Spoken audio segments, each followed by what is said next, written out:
Hi everyone, it's Bobbie. I just wanted to share with you my Perpetual Calendar. I posted a picture yesterday of this in progress and asked if anybody knew what it was. Pat Knowlton was the first one to guess that it is a Perpetual Calendar, and it turned out really cute, I think. I had a few pieces of the Frontier by Authentique, and I used that. I wanted to keep the blocks kind of neutral so the numbers would show up really well.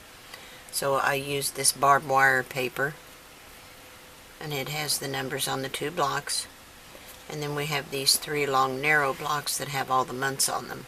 And I just used the plaid and the floral paper for those. But they show up really good. I've got glue all over me. But this is the little box that it sits in. And I just used some of the lightweight chipboard behind the design paper. And I just lined the inside and then used some of the stickers to create a little collage on the back. And then on each of the sides I used stickers, and I used my little pokey tool and punched holes in there, and I ran some twine through it. And these are just a couple scraps of the paper, and this is from the sticker sheet. And then I had these three little gears in my stash. And then on the back more of the stickers and the saddle and boot and hat paper. I thought that was so pretty. I really like it.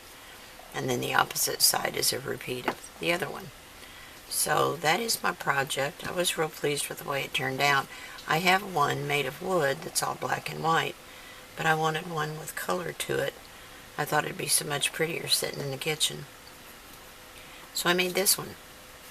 I hope you really like it, and if you stay tuned, there will be a short walkthrough tutorial giving you the measurements and the score lines for, I put January up, I got to change that to April. Giving you the cut sizes and the score lines so that you can make one of your own. Alright, thanks a lot for watching. Have a great day, and I will see you.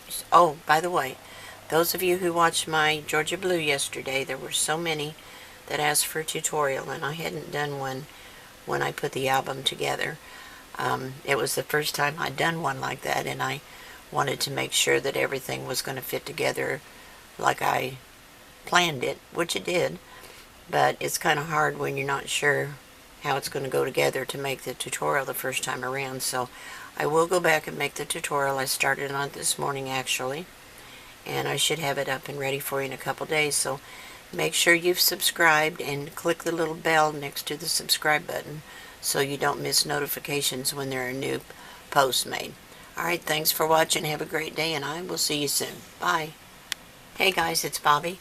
I have a new tutorial for you. A few days ago I posted a little cheat picture of this project that I was making and asked, did you know what the project was? I had a lot of different guesses, but Pat Knowlton did get it right. This is a Perpetual Calendar, and I thought I would show you how to make it before I finished mine up. So to build the piece, these actually are going to be the long narrow ones that have the months on them, and there'll be 4 of those. You can see I've laid out January, February, March, and April. And then these larger blocks will contain the numbers. And I've cut the months and the numbers out on my scan and cut, but you can use stickers or whatever you want to use. So these are the blocks that will hold the numbers. And I'll just fold up like this to make your blocks. And there are 2 of those. So the first thing we need is the base piece. And the base is cut at 12 by 8.5, which I think, let me get this out of the way. This is 12 by 8.5. Okay. We're going to score this. Get this top piece off. With 12 at the top of your scoreboard, you're going to score at 3 and 9. So let's score to 3. Now this is just some old cardstock that I have in my stash. This is not, that can't be right. Oh yes it is. This is the base. I was thinking about the blocks. 3 and 9. And then we're going to turn it to the 8.5 side And I believe we scored, yes, at 4. And we scored at 4.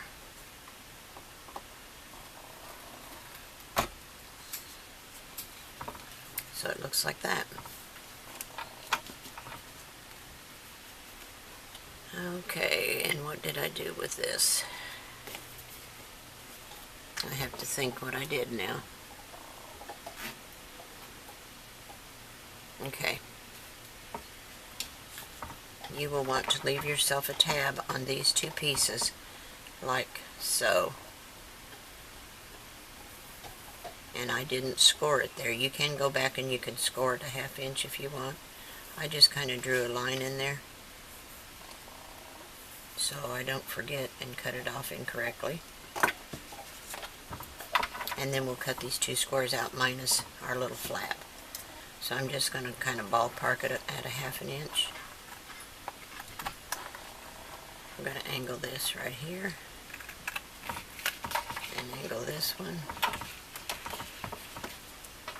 and get to my score line so I don't cut into it.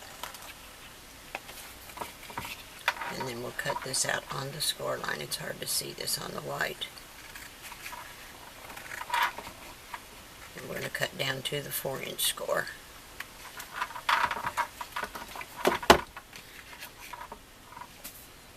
And we'll do the same thing on the other side.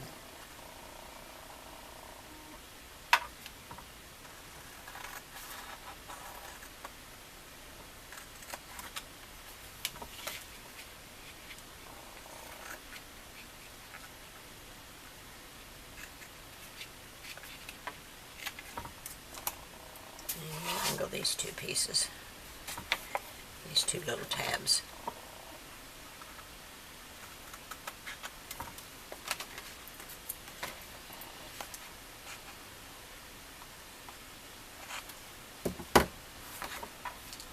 Okay.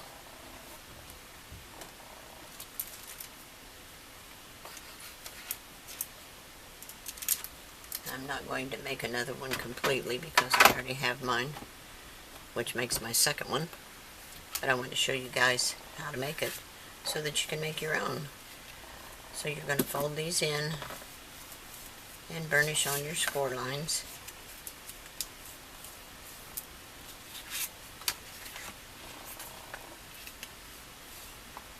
I have one that is a store-bought one that is made of wood, but it's all black and white, and I wanted one with some color to it. That's why I decided to make one. So this one folds up. Let's burnish that one. And then to put it together, you will just attach these tabs to the back, like so, and that will make your box, and then you can embellish it however you want to. Now I did take a Martha Stewart punch, and I punched a border along the top, and you can certainly do that, or use a die, whatever you want to use. But that is how you build the back of it. Now you can tuck it on the inside if you want to. I like it to wrap around to the back to actually close it up tight. But it's certainly your choice. Okay. Then for the large blocks, we're going to take this back out again.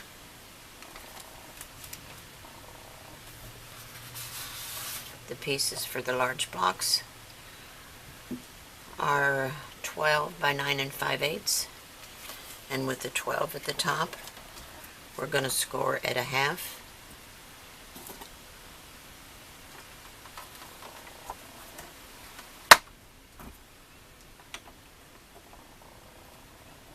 And 3 3/8. 2, 3.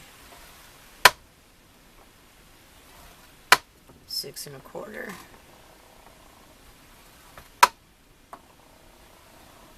And I think 9 1/8. I'm glad I looked, because I was thinking 9 5/8, and that would not be right. 9 1/8. And then we're going to turn it to the 9 1/8 side, and we're going to score again at a 1/2.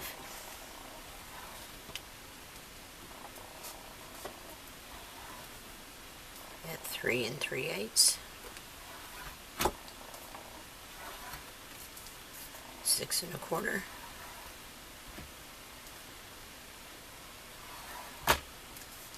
and 9 1/8.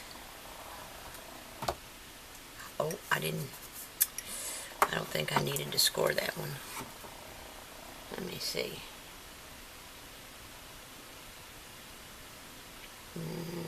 Well, I've got it marked on there, but I don't think I needed to.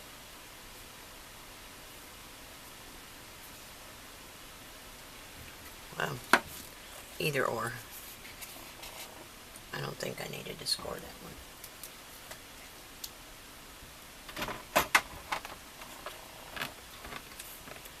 Let me look at my large box.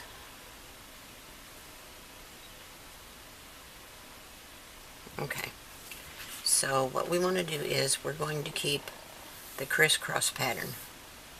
So you want to have, let me show you.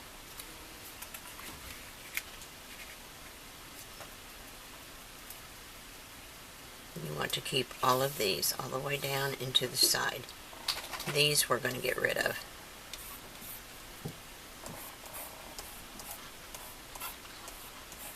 But, yes, I did need to score it. I did right. You want to have those, this light, it's making a shadow for some reason. Why am I getting that shadow? See if I turn this up. I don't know if that helps or not. I hope it does. I'm going to turn this sideways. I think that lamp's what's giving me the shadow. Okay, so we want to keep a tab on each of these. So like we did before, just draw in like a 1/2 inch tab here. Just to remind yourself as you're cutting not to cut on the score line. Ooh, that's not quite a 1/2 inch, but I can ballpark it. It isn't going to show anyway because it's a tab.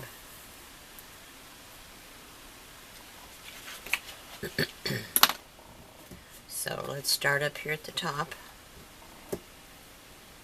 and we're going to angle this and cut across our 1/2 inch. Angle it down to where those two scores cross, and then we're going to cut this block completely out.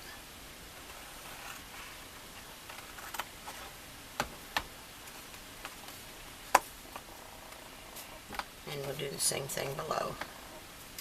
And we're going to angle it across, right across that, where those score lines intersect. Across here and back up.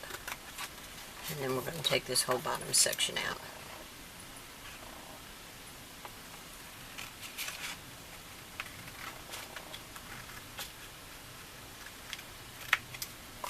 Like that. Let's do it again on the other side. Straight up.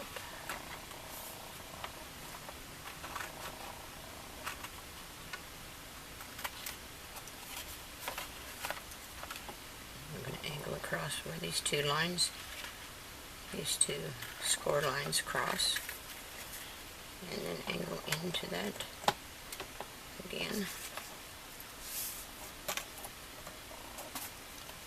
And the same thing up here.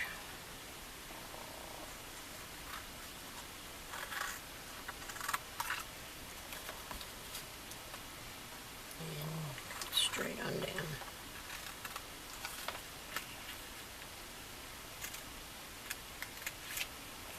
Okay, now the only thing we have left to angle are these two little edges here. That one and this one.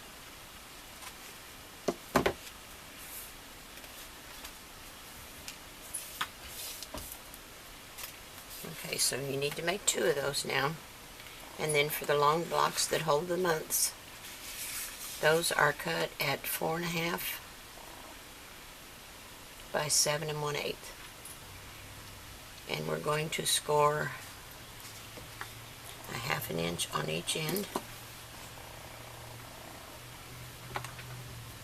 Now the first one I didn't take this out of the thing. That ain't gonna score right.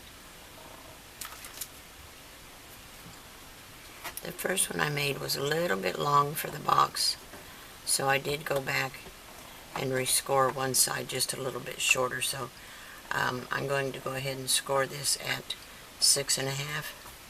So that's going to take 5/8 inch out of that side instead of a half. Then we're going to turn it, and we're going to score it 1/2, 1.5,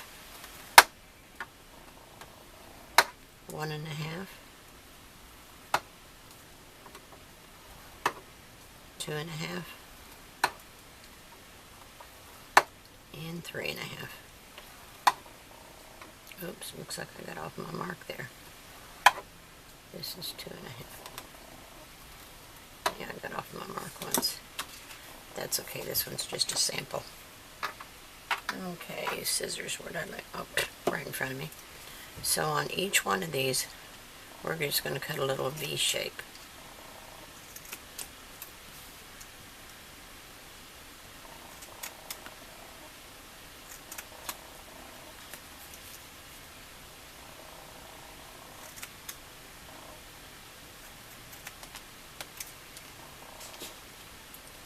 And we're going to angle this one. And on this piece, we're going to cut the little square out. And we can angle this just a tiny. That's all for that. I'm going to turn it around and do the same thing to the other side.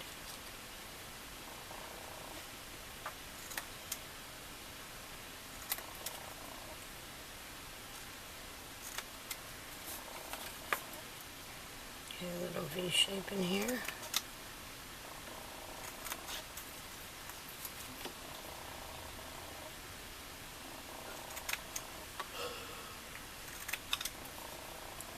Shape here.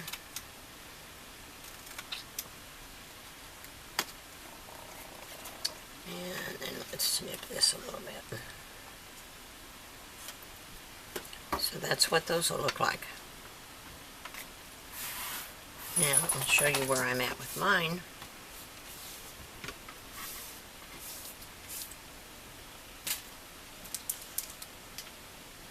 They're really quick and easy to make. Of course, you'll want to add your design paper to your base. I just used some of the Frontier collection that I had on hand from Authentique, and I used some twine. I backed a couple of stickers on cardstock, and then I had these little gears in my stash, and these are all from the collection, and I just backed them on the brown cardstock. Did the same thing to the other side, and just some of the papers on the inside. So then on your large blocks, I just added design paper to each one of the blocks, and these turn out to be 3-inch squares. So I cut my design paper 2 7/8 by 2 7/8, and I just wanted something neutral so that when I put the numbers and letters on it, they'll show up. So that's how the numbers will go. And then on the inside, I did a piece of lightweight cardstock just to give it more body, so that when I put them together, they'll have more shape. You know, they'll hold their shape better. And then on the ones for the months, I cut design paper 7/8 inch wide by, what did I do with my ruler? It's under 6, I believe.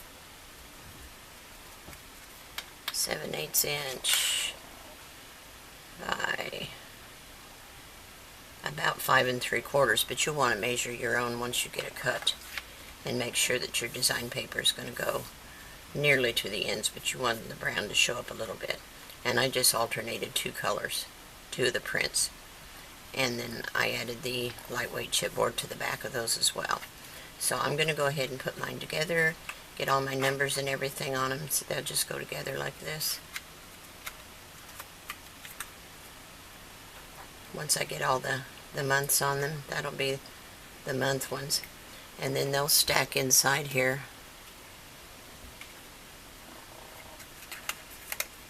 Like this. And there'll be 4 of them in a row from front to back. And then the blocks sit on top of them. And I'll show you the one I have that is store-bought. It's made of wood.